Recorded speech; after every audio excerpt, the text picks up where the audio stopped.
Hi guys, welcome back to The Forgetful Scholar, and this week we're going to chat about books, two books. So I have a historical romance and a contemporary gay romance novella, right? So I'm going to start with the historical romance. 10 Things I Love About You, the Bevelstoke book 3 by Julia Quinn.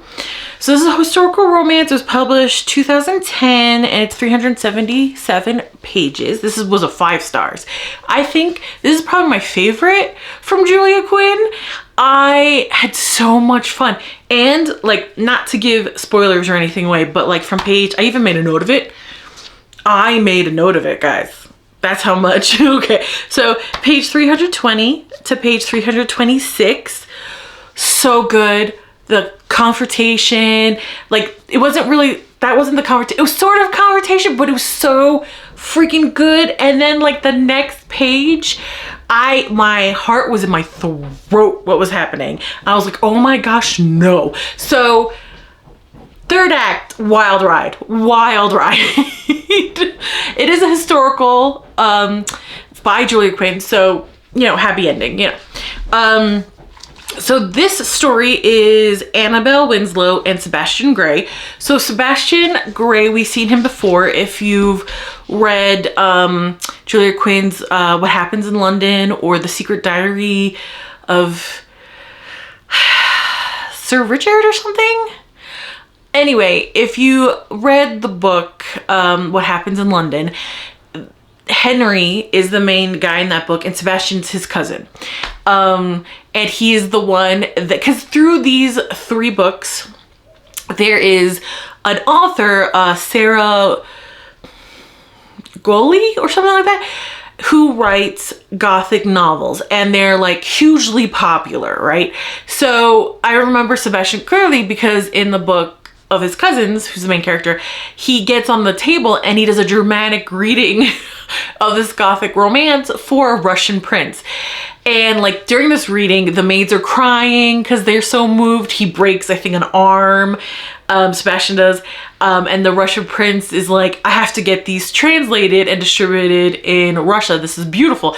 So he was definitely like the fun, the comic relief. And Julia Quinn books tend to have a lot of humor in them. I was happy I kind of took a break from her style for a little bit, because for me reading them back to back, her humor got a little annoying, but I'm happy I stopped reading it for a couple months and then went back because I had so much fun with this. I loved Annabelle. I loved Sebastian, but it's not surprising because a charming, funny rogue with a heart of gold is one of my favorite archetypes, the charming rogue, right? So it's not really a spoiler because in the first page, like the prologue, Sebastian has trouble sleeping because like Henry, his cousin Henry and his cousin Edward, who's Henry's brother or another cousin, the 3 of them went to war together, right?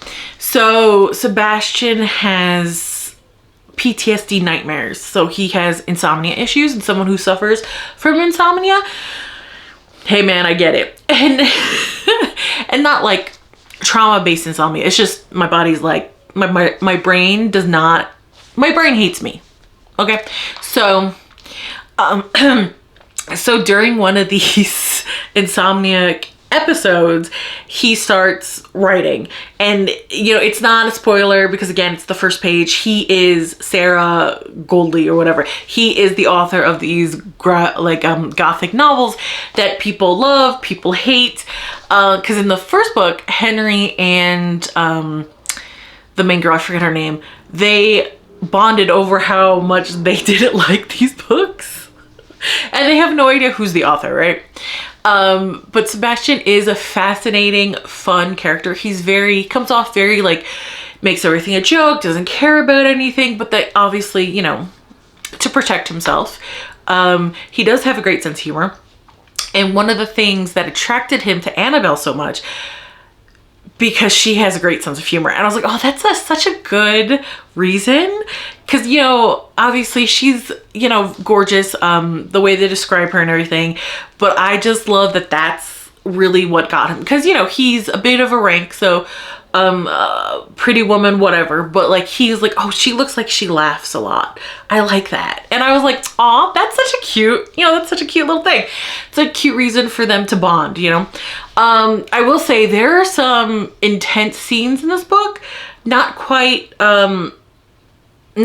trigger warning necessary, but there are some almost triggering moments. Almost SA moments, like 2 times in the book. So I will say that just in case that triggers you, because I understand, I get it. But I will say she's okay. Okay, she's okay. So his uncle despises Sebastian. You don't really get why he despises Sebastian so much. There's a confrontation, page 320, that it almost seems like he envied his younger brother, who's Sebastian's father. I don't know. I thought it would have come out that like the uncle was in love with Sebastian's mother or something, because it's just the vitriol that he hates Sebastian is kind of, I think Annabelle's POV was right, like almost just makes no sense, insanity levels. Like it just made no sense. He was just mad with it, right? The uncle's son has died, right? So he wants an heir because he doesn't want Sebastian to inherit anything at all, right? Never mind, he has no idea. No one has any idea that Sebastian has his own money, even Henry and stuff, because Sebastian always goes to their house to hang out and eat and stuff like that. And it's not because of money, it's just because like he's lonely and he likes his cousins, and he's bored, so he goes there. So even the ton kind of thinks he's penniless. He's not. He's a secret famous author, So the uncle does not want Sebastian to inherit no matter what. So he's going around trying to find a fertile young bride. It's so gross. And in the beginning of the book, I will say Julia Quinn was really good at making you realize how horrible it was. Just because Annabelle's just thought of as cattle. She just kind of thinks of herself that way too. Like she has to marry whoever has the most money to save her, because her father recently died and she is the oldest of 8 and her family is struggling. So her grandparents take her in, who are part of the ton, and try to get her a wealthy, well-titled husband. And she basically thinks of herself as being property sell-off for her family. And you just can't help but feel so bad for her and just want her to rail against it. And another thing that Julia Quinn does really well is friendships. Male friendships, female friendships. I really appreciate that in historical romances, in romances in general, because sometimes the story can feel very insular, that there's only these 2 people in this whole town and there's only them and the problem, right? And that's it. So I appreciate Julia Quinn's skill in making you realize that even though the characters feel like they don't have anyone that could help them, there are people around them, right? And Annabelle's cousin Lucia, I think, Louisa, maybe it was Louisa. I think it might be Louisa. She is trying to be like, Annabelle, you don't have to marry him. You don't have to marry the old gross Earl who basically treats her like, and she's like, you don't have to marry him. I have money squared away. We can figure this out. Like, I loved their friendship. And it wasn't without a little bit of conflict, but they solved it. And it was just, it felt very genuine because they didn't, how can I say this? Because sometimes in books, when the main characters with their friends, you could tell their friends are just like add-ons, that they're just background actors that had like a line or 2, if that makes sense. But Louisa felt like a full-blown person, and I'm like, oh, I hope she has her own story. Like, I'm gonna go searching to see if Louisa has her own story. And they were so different, but their personality stayed consistent. Growth, yes, but consistent, and I like that. And Sebastian kind of wanted to be a bachelor, but he found the one woman that he wants to get married, and he finds himself in this weird race with his uncle, and of course he's angry about it, and there's conflict about that, and I thought it was done very, very well. And his friendship with Edward and Henry, and even Henry's wife, I keep forgetting her name, from the first book, felt very genuine, and like all their personalities were consistent, and they bickered like family does. And I don't know, she does that really well. But I will say, Annabelle's grandparents, I like the grandfather, horrible. Definitely thinks of Annabelle as just property, be sold off for favors for a friend. Because like you have to understand, the Earl, Sebastian's uncle, is friends with her grandfather. Like they're the same age. Like it's so gross. And Annabelle's just 19, you know. And the grandmother, I was so confused because every time the grandmother was on page, I had no idea what she was doing. I had no idea if she was a good guy, bad guy, didn't care, just a drunk, hated her life, taking out her granddaughter. Oh no, but she stands with her granddaughter. And it was weird because like she would say these horrible things, but then she would stand between her granddaughter and like scandal. So it was fascinating what a complex, interesting character the grandmother was. And she really is only in it for like 6, maybe 12 pages out of the whole book. But I was just like, what is going on in her head? Like, what is she thinking? Like, legitimately, what are her motives? And especially at the end, the grandmother comes in during the final act conflict in the book, and somehow makes everything better and worse. Like, emotionally worse, but like physically better. Like, she's a trip. And like, I was like, do I like her? Do I hate her? I don't even know. Cause you know, I'm yes or no kind of person. It's very rare when I'm in the middle. So I was like, do I hate her guts? Do I adore her? What is happening? Every time she's on the page, like I felt like a different thing about her. It was insanity. I will say though, if you're interested in historical romance and you want to try Julia Quinn, but you don't want to get sucked into the Bridgerton universe, because it could be a lot. Like I've even kind of bobbed and weaved around the Bridgerton universe because it's a lot. But I will say this, oh, it was so good. I had so much fun. It was so funny. It was fast. There was actual plot. There was character growth. I loved the two main characters. The conflicts and the problems that we're having were very real in that time period. And you couldn't help but side with Annabelle.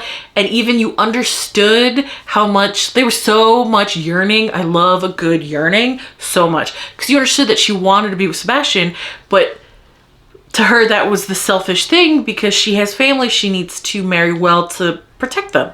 So it was so well done. And it just reminded me how much, why I love historical romances so much. So I really love that. If you want to dip your toe into historical romance, definitely give it a try. Phenomenal. And there's enough humor in it, I think, much more than other writers. So I like Julia Quinn for that. It's just, I can't read too many of them back to back because then the humor just gets a little, but that's more of a me thing. Anyway, so second book, so Novella, Stag Weekend Island Confidential Novella Book 2 by T.A. Moore, and this is a gay romance. These books are so much fun. This was published 2025 and 188 pages. So these books are such a great palate cleanser. They're fast, they're funny, they're punchy, and also a masterclass in short storytelling and having people being in the POV when people fall in love during smut scenes, because there's so many romances where it almost seems that sometimes the author is separating the emotion from the smut, but romances, it's, you know, people are making love, you know, not just effing. So this was really great. Like if you are interested in seeing something like that, I would definitely check these out because as they're having like their one night stand, you see them like fall in love with every paragraph. It's really kind of beautiful. And I love, this Ireland Confidential novella series seems to be the trope of like the nerdy, insecure, quote unquote, boring person falling for the bad person heart of gold trope. And I freaking love that. So this is Simon and Tate. Simon is a very responsible lawyer. He thinks he's boring. He was engaged like a year and a half ago, and his fiance was basically dumped him. He is very conditioned to care about what everybody else thinks of him. And as the novella goes on, you understand why. He was when his father passed away when he was really young, and everyone was like, you have to be the man of the family. Don't make trouble. Be kind to your mother. And like, I get that, but he was like 8 or something, and they kept saying that to the point where Simon, as an adult, he bows down to everything like his mom wants, and his mother's not a good person. Well, I guess I don't know. She's not a good mom. That's for sure. Like, I kind of wanted just to slap her around a little bit just reading this, and you're supposed to. That's the point. And Tate, he is the stepbrother of Simon's sister's fiance. So Simon's sister is getting married, and it's a destination wedding. And let me just say, like, people have destination wedding, like, do what you want at your wedding, whatever. But like, I've only heard drama when it comes to destination weddings, like only drama. Like, holy moly. And this book was like, yep, I don't know, but this seems like a really bad idea. Everything that went wrong. Oh my gosh. Anyway, so Simon's sister fiance, they're away at their destination wedding. His stepbrother is Tate, and he works for the cruise line. I don't remember them saying what his job was at the cruise line. So I was like, after I read it, I was like, oh, I wish I knew what that was. Oh, this is 4 stars, by the way. And you guys know, if you've been here for a while, sometimes like if something's not like a job's not mentioned, I kind of like, my brain won't let that go. Like, what does he do? What does he do? Why aren't you telling me what he does? I need to know what he does. Again, that's a me problem. Most people reading this don't have that issue, I'm sure. But Tate is the bad boy heart of gold, where Simon is like the nerdy, boring guy. They sort of, like, they met at the stag night or the bachelor party. And I will say it was smart of the wedding couple to not have the stag night or hen night or bachelorette party the day before the wedding, because stuff goes, like, his brother Wyatt, I was like, what do you mean? How did that happen? Like, what do you mean?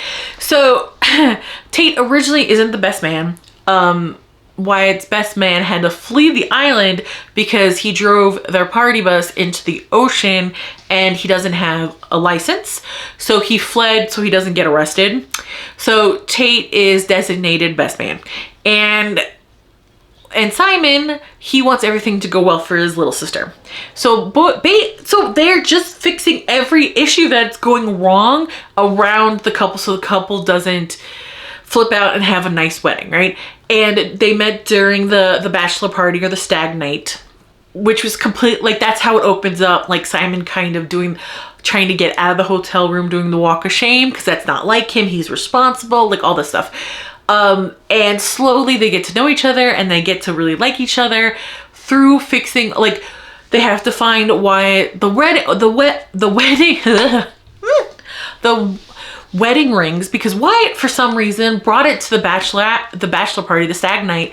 Why would you do that? That is the stupidest thing you could possibly do. And he lost them because of course he did. So Tate and Simon bond over finding it. And then Simon has a cousin named Hillary that you really despise when you read this. Like, if this story was, am I the a-hole on Reddit, you'd be like, and if it was like from Hillary's point of view, everybody would be like, yes, you are the a-hole. She's the type of person that will show up to a wedding wearing a white lacy dress, and that's not acceptable in Western weddings unless the bride specifically, like, it's a specific thing that the bride wants to do and she will tell you. Other than that, that is not acceptable. Hillary was not invited. She is in the bridal suite for whatever reason, and she drinks this really expensive bottle of champagne that Wyatt wanted to gift to his parents, and then she destroys it, and then she acts like it's an accident, but like she had to go through the bride's things to find it. And this is, I'm telling you this because I'm trying to explain why I really hated the mother in the story, because the mother took Hillary's side. It's like, oh, you're overreacting, and Hillary's side and their aunt's side, like, oh, you're overreacting, it was an accident. It was not an accident. Hillary wants to destroy the wedding, wants it to be about her. She's a very bad person. And when the mom kept siding with her, I was like, ooh, ooh, ooh, if I was in this book, I would catch a charge. I would catch a charge. Ooh, I would slap her. I don't care. And like, it made me remember my older sister's wedding, and I was like, you know, nothing really crazy went on. Like, there was a few hiccups, but like, considering our family, we're just full of like klutzes, went pretty smooth, you know. But like, oh, if someone tried to do that during my sister's wedding, I would have been arrested, and it would have been worth it. Like, are you kidding me? Like, are you kidding me? And because of these confrontations, and because Tate's like, because Simon's like, oh, I'm this and this, and Tate's like, well, I think you're kind of great. So Tate kind of gives him a little bit more confidence, and because of that, Simon stands up to his aunt, his cousin, and his mom. And finally, Simon doing that kind of made his mom realize, hey, you're gonna lose your kids. Like, you're siding with the bad person, and the kids, they can go no contact. And like, and I kept thinking, like, girl, your daughter's getting married, they're probably gonna have kids. Like, why are you siding with the, I wanted to shake the mom. And I was like, damn, this book is good at getting me, like, this author's very good at getting me like invested in these stories, very much so. And that's why I enjoy them quite a bit. But it is fun, snappy, a lot of, I mean, there's, you know, a lot of just frustrating parts, not the couple, but everything around, because everything that could go wrong in this wedding, like, did. So Simon and Tate are just running around fixing it. Very sweet, very fun, 4 stars. I'm really enjoying this series. It's a nice kind of palate cleanser, and that's it. I had fun this week. I read a lot of great books this week, and I'm happy about that. So I don't want to, but it's time for me to get back to the real world. Like, comment, and subscribe, and I'll see you later. Bye.